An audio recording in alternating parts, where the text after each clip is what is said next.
સંઘ પ્રદેશ દાદરાનગર હવેલીમાં પણ ધોધમાર વરસાદ, મુશળધાર વરસાદથી સેલવાસની પીએમ આવાસ યોજનામાં પાણી ભરાયા છે।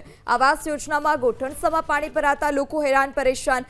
સેલવાસ તથા આસપાસના વિસ્તારમાં પણ વરસાદી પાણી ભરાયા છે, તો ગોઠણસામાં પાણી ભરાતા લોકો જે છે તે હાલાકી ભોગવી રહ્યા છે। લોકોના ઘરોમાં પાણી ઘૂસી ગયા છે। જે કિનારા પર દુકાનદારો છે, જેમની દુકાનો છે, તેમની દુકાનોમાં પણ પાણી ઘૂસી જતા માલસામાનને પણ વ્યાપક નુકસાન।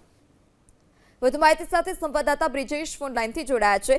જે બ્રિજેશ, હાલ અત્યારે કેવો વરસાદી માહોલ છે અને કયા કયા વિસ્તારમાં આ પ્રકારે પાણી ભરાયા છે? જી, જે પ્રમાણે વલસાડ જિલ્લાની અગર વાત કરીએ તો તમામ તાલુકાઓમાં નોંધપાત્ર વરસાદ છે। ધરમપુરમાં 4.5 ઇંચ, વલસાડમાં 2 ઇંચ, વાપીમાં 2 ઇંચ જેટલો, કપરાડામાં 1.5 ઇંચ જેટલો વરસાદ પડી ચૂક્યો છે। પરંતુ વાપીમાં ભારે વરસાદને કારણે અનેક વિસ્તારોમાં પાણી ભરાયા છે। પ્રી મોન્સૂનની જે કામગીરી છે તેને લઈને પણ પ્રશ્નો ઉભા થઈ રહ્યા છે। નીચાણવાળી કેટલીક વિસ્તારોની દુકાનમાં પાણી પૂર્યા છે।